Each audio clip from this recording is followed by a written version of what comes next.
মুজিবপুরের মানুষ, জানি না আপনাদের দিল আছে কি নাই, এটা আমার জানা নাই। শুধু কিয়ামতের দিনই আমাদের নবী চিৎকার দিবে না উম্মতি বইলা, যখন দুনিয়া থেকে বিদায় নিতেছে, বিদায় লগ্নে এখনই চলে যাবে। মালাকুল মউত দাঁড়ানোর অপেক্ষায় আছে। জিবরিল আলাইহিস সালাতু ওয়াস সালাম খবর নিয়ে আসছে, ইয়া রাসূলুল্লাহ, ইয়া হাবিবাল্লাহ, মালাকুল মউতকে কেন হাত রাখতে দেন না?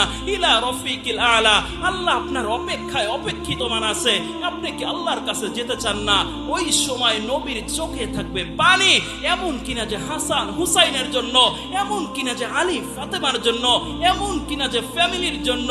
নবী যখন বিদায় নেবে, ক্ষুধার্ত অবস্থায় বিদায় নেবে, এক বেলার না, দুই বেলার না, কয়েক বেলার ক্ষুধার্ত অবস্থায় বিদায় নিতেছে।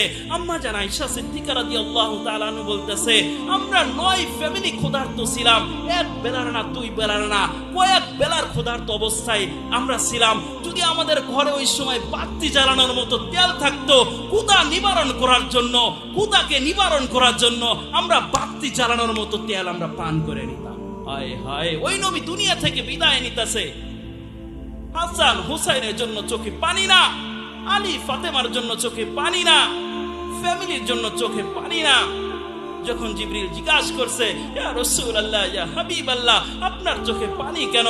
রাসূল তখন জবাব দিছে, ফামাল্লি বাদি উম্মতি, আমি যদি দুনিয়া থেকে চলে যাই, আমার উম্মতকে বুকে রাখবে কে? হায় হায়, ওই নবী আমাদের জন্য কত করছে, দুনিয়াতে আখিরাতে কত করবে। ওই নবীর জন্য আমরা কতটুকু করতে পারলাম? যে নবীর সাথে টাচ লাগলে ভাগ্য খুলে যায়, যে নবীর সাথে নজর লাগলে ভাগ্য খুলে যায়, যে নবীর যে আদর্শকে আদর্শিত জীবনে ফিট করলে তার জীবনটা উন্নতি হয়ে যায়, দামি হয়ে যায়, জান্নাতি হয়ে যায়, ওই নবীর জন্য আমরা কতটুকু করলাম? আর যুবক বোঝে না, বৃদ্ধ বোঝে, আর যুবকও বোঝে না, বৃদ্ধও বোঝে না। শুধু এখানেই ক্ষান্ত নয়, তখন আল্লাহ বলবে, লা উম্মতি উম্মতি কাফারদা ওয়ালা আতরুকি উম্মতি ওয়াহদা, আপনি আসেন নবী, আপনার উম্মতকে আমি বুকে রাখবো, আমি বুকে রাখবো। ওই সময় নবী বলবে, ইলা রফিকিল আলা, মালাকুল মউত, হাত রাখো, এখন আমি আল্লাহর কাছে যাইতে চাই। আয় হায়, জানি না আপনাদের দিল আছে কি নাই, সময় অনেক সংকেত, আমি কথা বলতেছি লম্বা হাদিস, আমি ছোট্ট করে বলি, লম্বা হাদিস টানতে চাইতেছি না। যখন কিয়ামতের মাঠ শুরু হয়ে যাবে, আল্লাহ যখন বলবে, জিবরাইলকে বলবে, ইতি হাবিবি মাকামে মাহমুদ, আমার বন্ধুকে মাকামে মাহমুদে নিয়ে আসো। জিবরিল পর মারবে আর যাবে, রাসূলের কবরের সামনে গিয়ে বলবে, কুম ইয়া হাবিবার রহমান, আল্লাহর বন্ধু আপনি ওঠেন। আল্লাহর বন্ধু উঠবে, রাসূল কবর থেকে উঠবে, ওয়া হুয়া ইয়াবকি ওয়া ইয়াকুল, চোখে থাকবে কান্না, মুখে থাকবে চিৎকার, আইনা উম্মতি, জিবরিল আমার উম্মত কোথায় বলো, আমাকে তো উঠাইতে আসছো কবর থেকে, আমার উম্মত কোথায় বলো। যখন জিবরিল বলবে, আশ্বস্ত হয়ে জিবরিল বলবে, আল্লাহর কসম করে বলবে, বিইজ্জাতিল্লাহি ওয়া জালালি, আল্লাহর জালালতের কসম, আল্লাহর জালালতের কসম, আপনার উম্মত এখনো ওঠে নাই। মা আনতা শাক্কাল আহাদাল আন্ত, আপনার উম্মত এখনো ওঠে নাই। উম্মত উঠলোই বা কই থেকে? আর জাহান্নামের কিনারাই বা গেল কই থেকে? আর ফুলসিরাতের কিনারাই বা গেল কই থেকে? আপনি চিন্তা করেন না, আপনার উম্মত এখনো ওঠে নাই। আপনি চলেন, যখন আল্লাহর কাছে যাবে, আল্লাহর ডান পাশে এমন একটা চেয়ার থাকবে, রাসূলের জন্য একটা দোস্তর জন্য চেয়ার বানানো থাকবে। আল্লাহ বলবে, বসেন বন্ধু। রাসূল ডান হাত রাইখা দাঁড়ায় থাকবে। আল্লাহ বলবে, বসেন না কেন বন্ধু?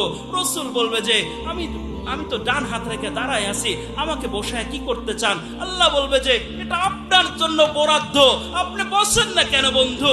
আপনি বসলে আমার কলিজা একটু ঠান্ডা হয়। হায় হায়, ওই রাসূল কি করবে? এত বড় চেয়ার পাওয়ার পরে বসবে না কেন? বসবে না আপনার আর আমার জন্য, আপনার আর আমার গুনার জন্য ওই চেয়ারে বসবে না। না বসে কি করবে? তখন আল্লাহ বলবে যে, বসেন না কেন বন্ধু?